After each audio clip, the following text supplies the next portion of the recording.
Pour se rendre au temple d'Apollon, les pèlerins empruntaient ce chemin sacré gravissant le mont Parnasse.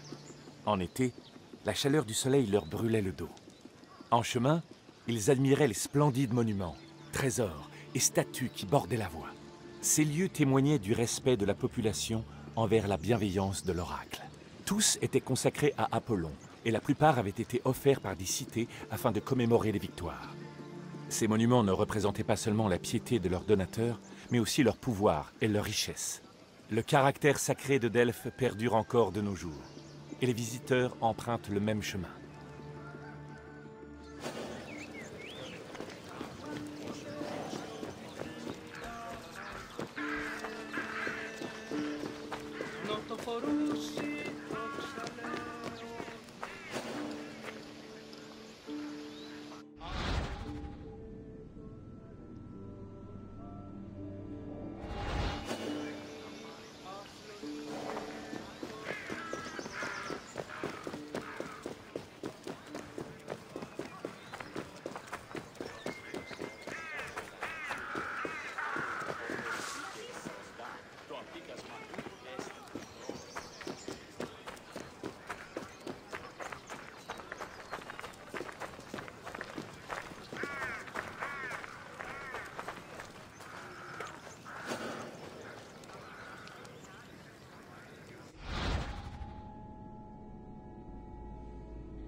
À leur arrivée devant le temple, les pèlerins désireux de consulter l'oracle devaient s'acquitter d'un impôt. Il leur accordait le droit de s'approcher de l'autel consacré à Apollon et d'y sacrifier un animal. Mais ils n'accédaient à la Pythie que si le rituel préliminaire était couronné de succès. Si l'animal montrait aux dieux des signes d'acceptation, il était sacrifié, et le pèlerin était autorisé à pénétrer dans le temple pour interroger la Pythie.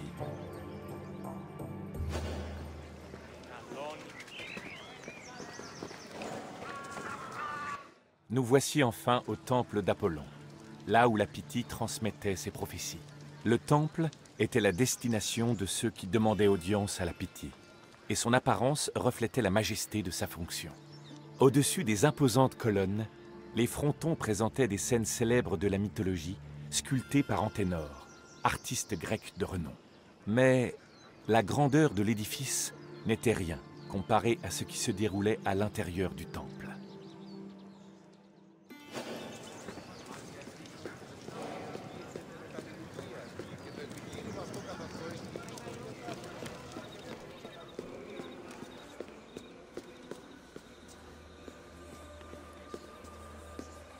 Les prophéties étaient émises dans la partie la plus reculée du temple, la dit-on, par une femme, sinon vierge, du moins chaste, la Pythie. Avant de transmettre une prophétie, elle se purifiait avec de l'eau, puis entamait le rituel en brûlant des feuilles de laurier et de l'orge moulue.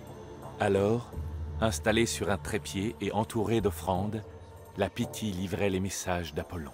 Ses paroles étaient souvent étranges, énigmatiques, et exigeaient une interprétation de la part des prêtres du temple. Malgré de nombreuses recherches, on ignore toujours les causes exactes du comportement de l'oracle pendant ses prophéties.